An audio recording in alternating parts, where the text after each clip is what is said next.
फक्त संक्षेप करण्यासाठी वेव्ह फंक्शन काय आहे जे तुम्ही आधीच पाहिले आहे, मी ते येथे प्लॉट करून ठेवले आहे. त्यातील कॉम्प्लेक्सचा मोड. वेव्ह फंक्शनचा मोड स्क्वेअर पॉझिटिव्ह निश्चित असणार आहे आणि एक्सचे फंक्शन म्हणून एक प्लॉट आहे आणि प्लॉट पाहून तुम्ही प्रयत्न करू शकता आणि विशिष्ट टाइम टी एक्स आणि एक्स प्लस डी एक्स दरम्यान पार्टिकल शोधण्याची औपचारिक प्रोबॅबिलिटी परिभाषित करू शकता. हा साय एक्स टी चा मोड स्क्वेअर डी एक्स चा मोड असेल. हे काहीही नाही, हे क्षेत्र जे येथे दाखवले आहे. येथे छायांकित क्षेत्र ठेवा आणि ते तुम्हाला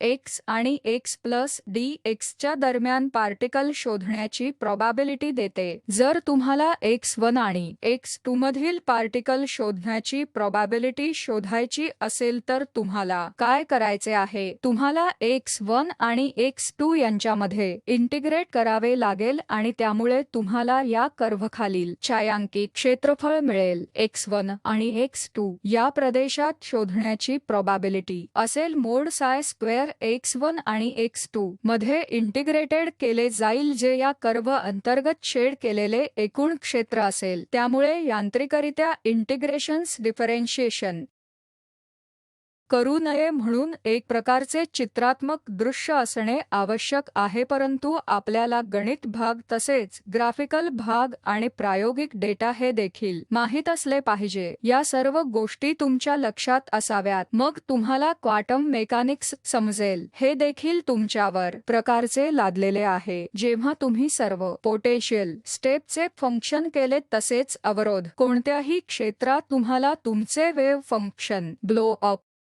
व्हायला नको आहे. तुम्हाला कुठेही वेव्ह फंक्शन ब्लो अपची परवानगी दिली आहे का? जर तुमच्याकडे वेगाने वाढणारे फंक्शन असेल, जर प्रदेश इन्फिनिटी प्लस इन्फिनिटी पर्यंत गेला असेल तर तुम्ही ते कोएफिशियंट 0 ठेवता. तुम्ही खात्री कराल की प्रोबॅबिलिटी नेहमी एक फायनाईट परिमाणात असते. हे इनफायनाईट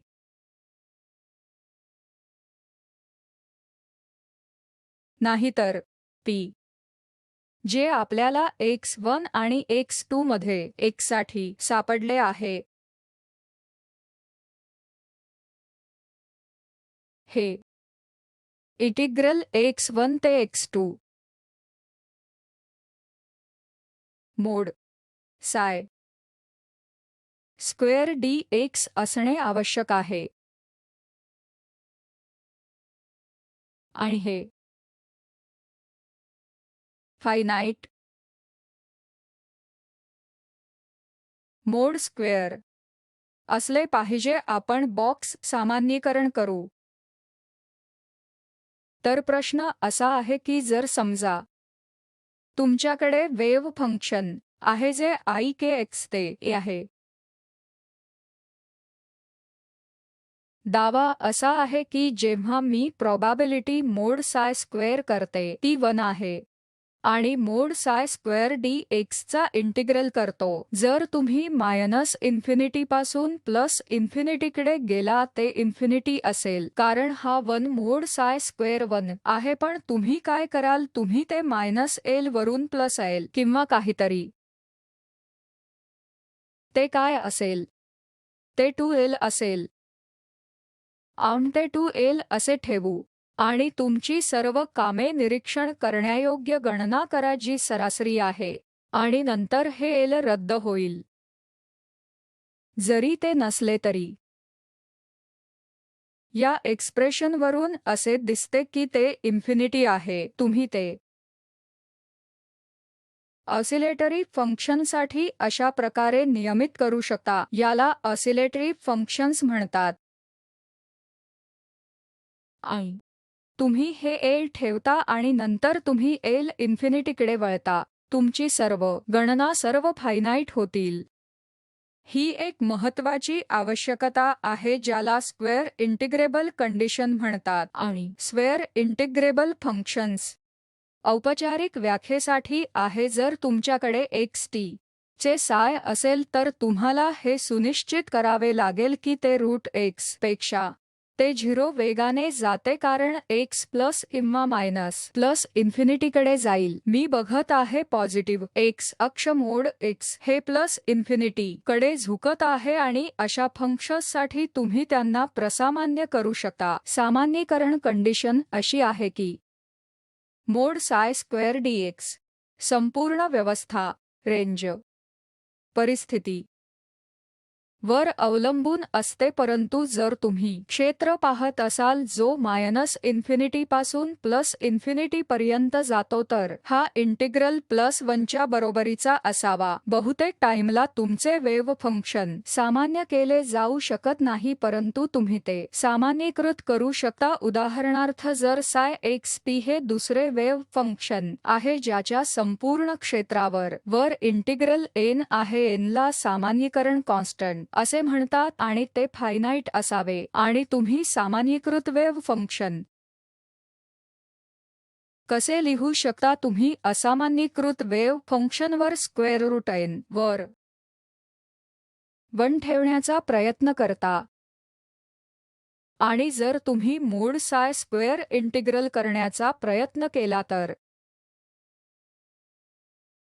जे सामान्यीकृत केले जाईल आणि तुम्हाला तुमचे सामान्यीकृत वेव्ह फंक्शन 0 वर जायचे आहे कारण x प्लस किंवा मायनस इन्फिनिटीकडे जातो. स्क्वेअर इंटिग्रेबल फंक्शन्सच्या या औपचारिक व्याख्या आहेत आणि तुम्ही याला सामान्यीकरण करण्यायोग्य वेव्ह फंक्शन म्हणू शकता. हा एक स्वाध्याय आहे जे तुम्ही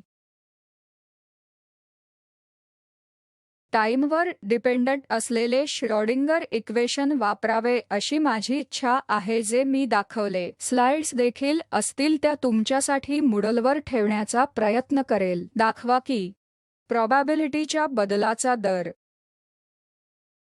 ही एकूण प्रोबॅबिलिटी आहे.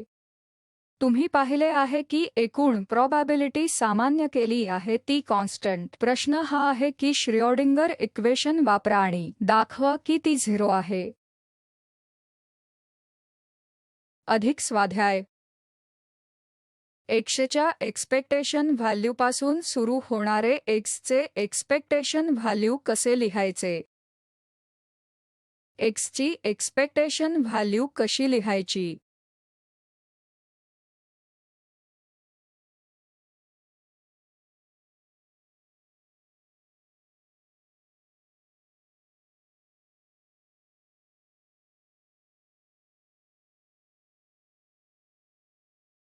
जर मी साय हे सामान्यीकृत वेव्ह फंक्शन आहे असे गृहीत धरले, अशा प्रकारे आपण एक्सचे एक्सपेक्टेशन व्हॅल्यू लिहू. तुम्ही तुमच्या पहिल्या वर्षाच्या अभ्यासक्रमात काय शिकलात ते आठवा. तुम्ही एक्सच्या एक्सपेक्टेशन व्हॅल्यूपासून सुरुवात करता. त्या एक्सपेक्टेशन व्हॅल्यूचा d/dt दाखवा. आपण बीजगणित करतो आणि दाखवतो की ते मोमेंटमचे एक्सपेक्टेशन व्हॅल्यू आहे. मोमेंटम तुम्हा सर्वांना माहित आहे. मोमेंटम एक्सपेक्टेशन व्हॅल्यू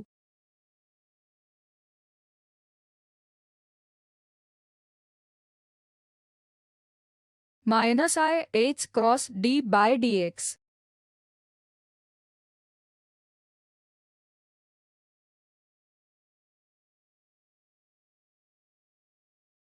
हे मोमेंटम एक्सपेक्टेशन व्हॅल्यू आहे. हे इक्वेशन तुम्हाला काय सांगते? जेव्हा तुम्ही क्लासिकल मेकॅनिक्स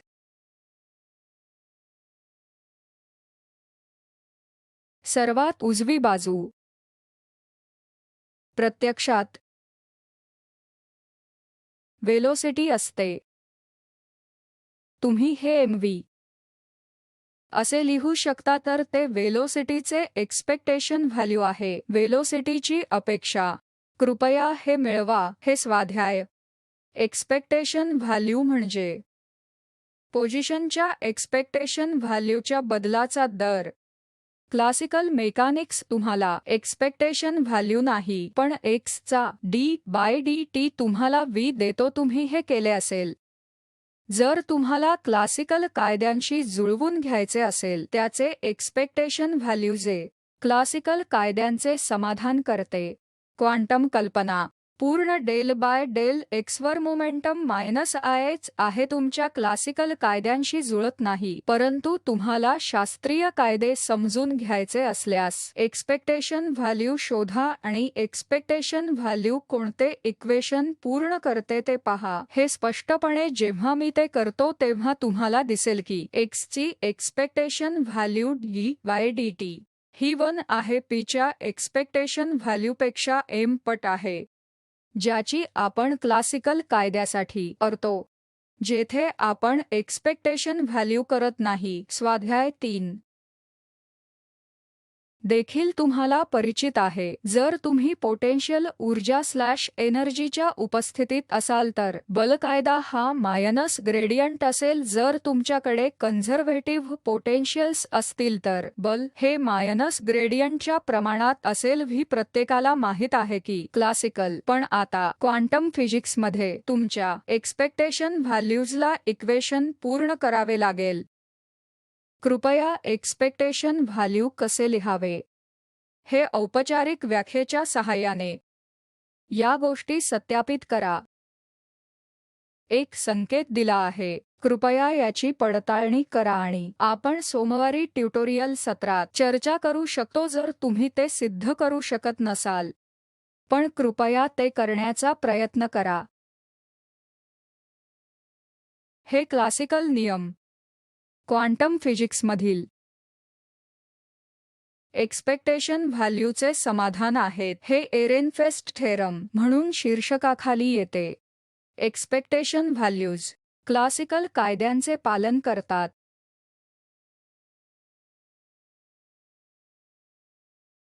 तुम्ही मागील कोर्समध्ये केलेल्या काही गोष्टी. पहिले म्हणजे जेव्हा आपल्याकडे बॉक्समध्ये व्ही समान एक पार्टिकल असतो,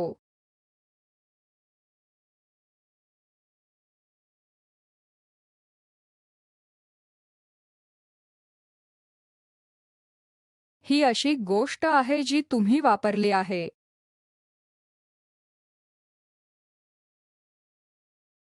आणि तुम्ही पोटेन्शियल्स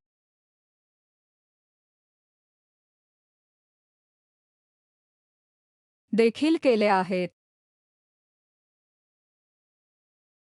जे v-v+ x0 बरोबर आहेत. म्हणून हे फायनाईट आहे. v- आणि v+ फायनाईट आहेत.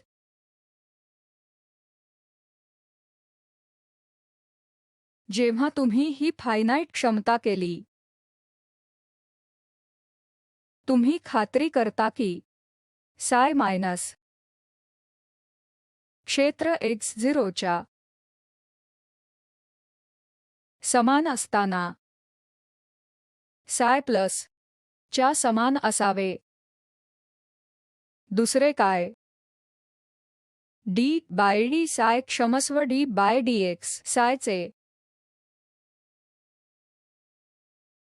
हे साय- x समान शून्यावर मूल्यमापन केलेले साय+ वर x समान शून्यावर समान असावे. ही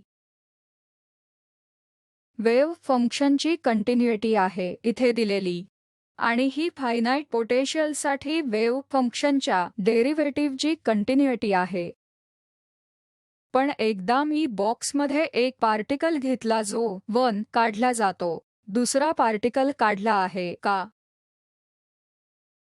तुम्हाला कारण माहित आहे हे फायनाईट पद असेल. समजा तुम्ही ते इन्फायनाईट केले तर तुम्हाला अपेक्षित आहे की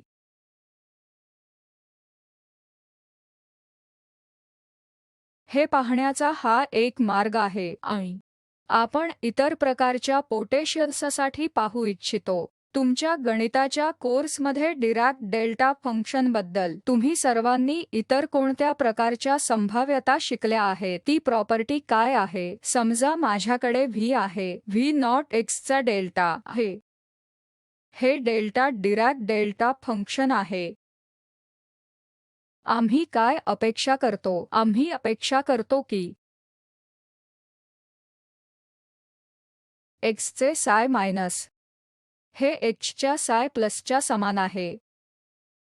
वेव्ह फंक्शनची कंटिन्युटी कोणतीही समस्या नाही. बॉक्समधील पार्टिकलसाठीही तुमचे वेव्ह फंक्शन x0 असताना आणि xl असताना नाहीसे झाले पाहिजे आणि त्यात सातत्य आहे. एकदा जर इन्फायनाईट पोटेन्शियल आहे, वेव्ह फंक्शन 0 आहे. बॉक्सच्या बाहेरील भागात वेव्ह फंक्शन कंटिन्यूअस आहे. फंक्शनचे डेरिव्हेटिव्हज इन्फायनाईट पोटेन्शियलसाठी तपासले जाऊ शकत नाही.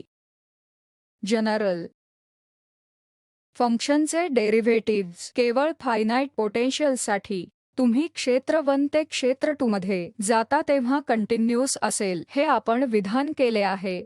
जसे की त्यांनी आधीच नमूद केले आहे, जर तुम्ही श्रोडिंगर इक्वेशनवर जाऊन उभे राहिलात तर तुम्ही या गोष्टी प्रत्यक्षात सिद्ध करू शकता. तेच मी आता दाखवणार आहे. फक्त तुम्हाला ते पाहण्यासाठी दौऱ्यावर घेऊन जायचे आहे.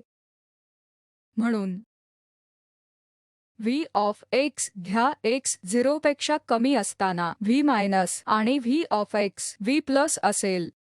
x 0 पेक्षा जास्त असल्यास x 0 पेक्षा मोठे घ्या. जर तुम्ही श्रोडिंगर इक्वेशन घेतले आणि दुहेरी डेरिव्हेटिव्ह भागाकार एप्सिलॉन मधील फरक म्हणून लिहा आणि लिहायचे असल्यास dx डी स्क्वेअर एफ द्वारे dx स्क्वेअर इंटिग्रेट करा. तुम्ही हे कसे लिहाल? df द्वारे dx चे मूल्यमापन x plus epsilon minus df by dx x minus epsilon नंतर 2 एप्सिलॉन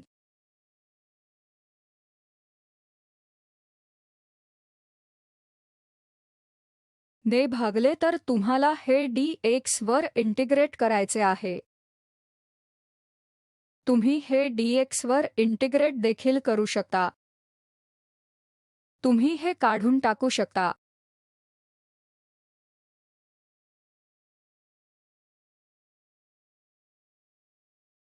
हे तुम्हाला देईल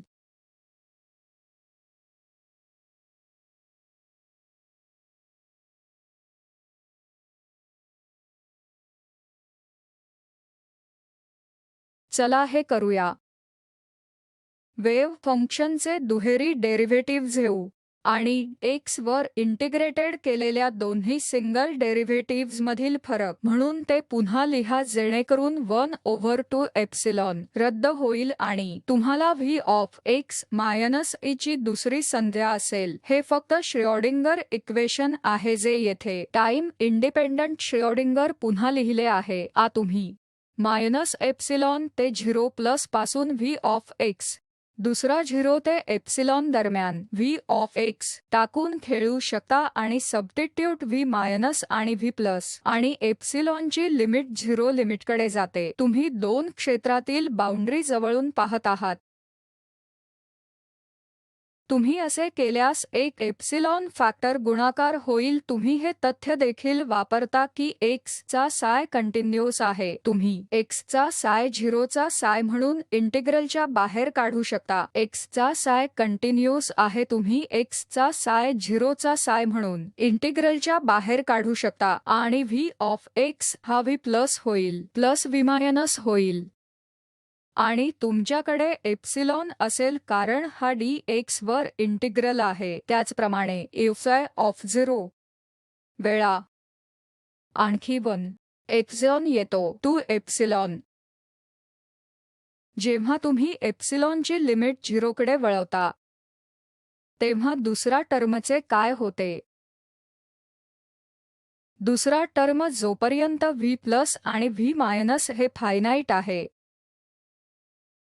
एप्सिलॉन फायनाईट परिमाणात असते जेथे एप्सिलॉन 0 कडे झुकते ते 0 असते, म्हणूनच दुसरी संज्ञा 0 होईल. दुसरा टर्म 0 होते, हे त्याने आधीच नमूद केले आहे.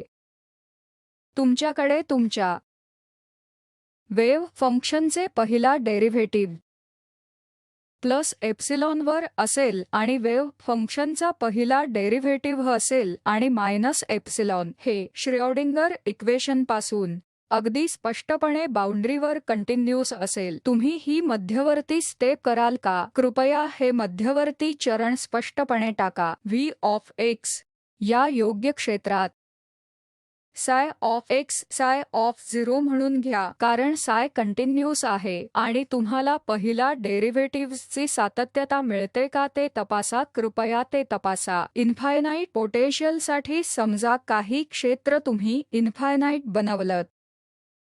जरी व्ही मायनस 0 आहे, तुम्ही व्ही माफ करा व्ही प्लस 0 आहे आणि तुम्ही व्ही मायनस इन्फिनिटी बनवता, तरीही एक समस्या आहे.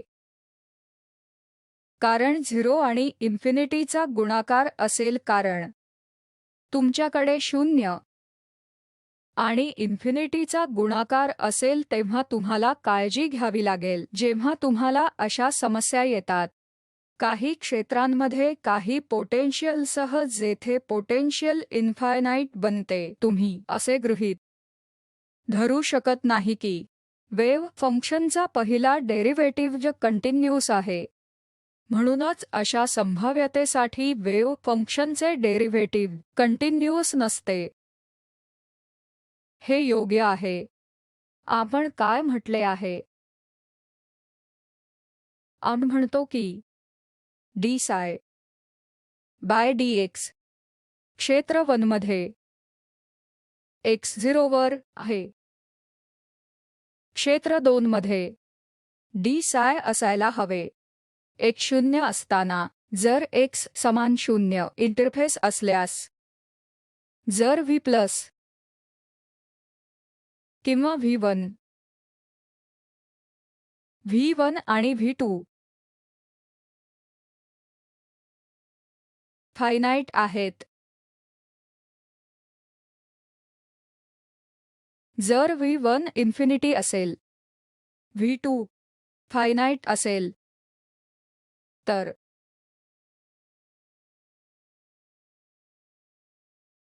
आपल्याकडे हे नाही. त्यामुळे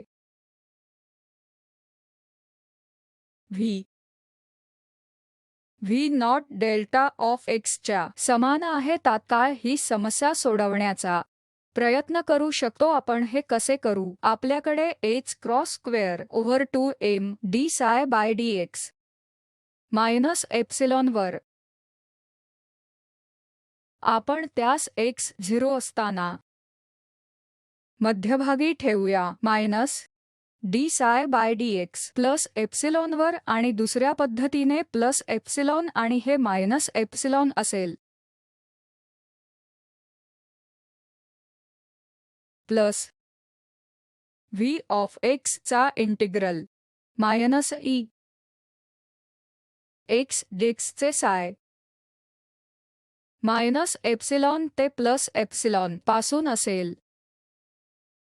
आणि आपण व्हीला सबस्टिट्यूट व्ही नॉट करणार आहोत. व्ही नॉट हा कॉन्स्टंट आहे आणि डेल्टा ऑफ एक्स. चला ते सबस्टिट्यूट करू.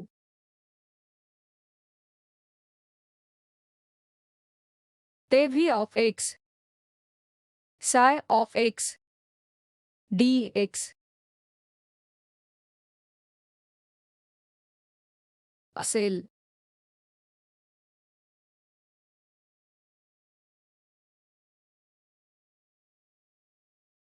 हे काय आहे? व्ही नॉट साय 0 मायनस एप्सिलॉन ते plus epsilon Isaiah of x D x Isaiah of 0 D x आहे. आणि लिमिटमध्ये तुम्हाला एप्सिलॉनची लिमिट 0 कडे वळवावी लागेल.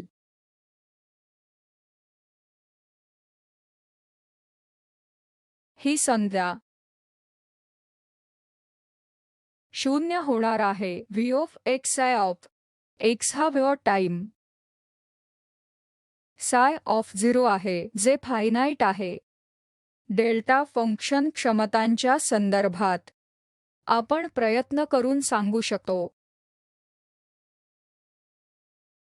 -h cross square two m d psi by dx येथे x मायनस एप्सिलॉन आहे -d psi बाय dx येथे x प्लस एप्सिलॉन असेल किंवा अन्य पद्धतीने तुम्ही मायनस चिन्ह काढू शकता आणि ते येथे प्लस चिन्ह बनवू शकता. ते plus v nought psi nought 0च्या बरोबरीचे असेल. बॉक्समधील पार्टिकलच्या संदर्भात आपण काय साध्य केले आहे? आपण डिसकंटिन्युटी होण्याचे प्रमाण शोधू शकत नाही. तुम्ही त्याची काळजीही केली नाही. इथे जरी infinite Dirac delta function potential असूनही मी या विशिष्टतेनुसार x मायनस क्षेत्रापासून x प्लस क्षेत्रापर्यंत जाण्यासाठी डिसकंटिन्युटी एलिमेंट काय असावा हे सांगू शकतो. जर तुम्हाला 0 वर वेव्ह फंक्शन माहित असेल आणि v नॉट हा डेल्टा फंक्शन पोटेन्शियलचा गुणाकार करणारा फॅक्टर आहे, वेव्ह फंक्शनच्या डेरिव्हेटिव्हजमध्ये किती डिसकंटिन्युटी आहे हे मला नक्की माहित आहे. समजा मी v ला v नॉट दिला delta of x plus a plus delta of x minus a double delta functions आहेत. या विविध संभाव्यता आहेत जिथे तुम्हाला सोल्युशन काय आहे आणि तुम्हाला बाउंस स्थिती कधी मिळू शकते याचा अनुभव घेणे आवश्यक आहे. बाउंस स्टेटसाठी काय कंडिशन असते हे तुम्हाला माहिती आहे. तुम्ही याला बाउंस स्टेट का म्हणता? पार्टिकल हार्मोनिक ऑसिलेटर बाउंस स्टेटसाठी काय आवश्यक आहे? तुम्हाला माहिती आहे का? स्कॅटरिंग स्टेट्स केव्हा असतात? तुम्ही सर्व मुक्त फ्री पार्टिकल विखुरलेले मिळवू शकता. येथे 2 नियम आहेत. जर पार्टिकलची ऊर्जा एनर्जी व्हीपेक्षा जास्त असेल तर तुमच्याकडे या स्कॅटरिंग स्टेट्स आहेत. तुमच्याकडे प्रसारित होणाऱ्या अवस्था आहेत. आणि आणखी एक नियम आहे, तो म्हणजे पार्टिकलची ऊर्जा एनर्जी v पेक्षा कमी आहे.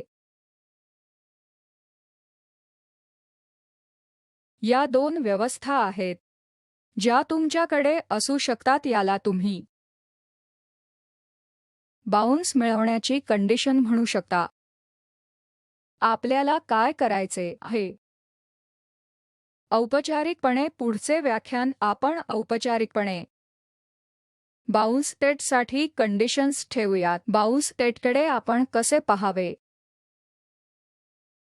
आणि मग आपण यापैकी काही डेल्टा फंक्शन पोटेन्शियल करण्याचा प्रयत्न करू शकतो. डबल डेल्टा फंक्शन ते केव्हा बाउंस स्टेट असेल केव्हा ते स्कॅटरिंग स्टेट असेल जे v नॉटच्या चिन्हावर डिपेंड असेल. या अशा गोष्टी आहेत ज्यांचा शोध आपण वेव्ह फंक्शन फॉर्मॅलिझमपासून पूर्णपणे सुरू करू. फक्त 1 आठवडा आहे आपण या गोष्टी उत्साहाने करत आहोत आणि लिनियर व्हेक्टर स्पेस नोटेशनमधून या सर्व गोष्टींचे पुनरुत्पादन करू. तुम्हाला या गोष्टी माहीत असणे आवश्यक आहे. तुम्ही असे म्हणू शकत नाही की मी हे विसरेल. तुम्हाला वेव्ह फंक्शन फॉर्मॅलिझम माहीत असणे आवश्यक आहे. तुम्हाला हे देखील माहीत हवे की हे व्हेक्टर स्पेसच्या डिरॅक नोटेशन आणि डिरॅक ब्रॅकेट नोटेशनमधून कसे पुनरुत्पादित केले जाऊ शकतात.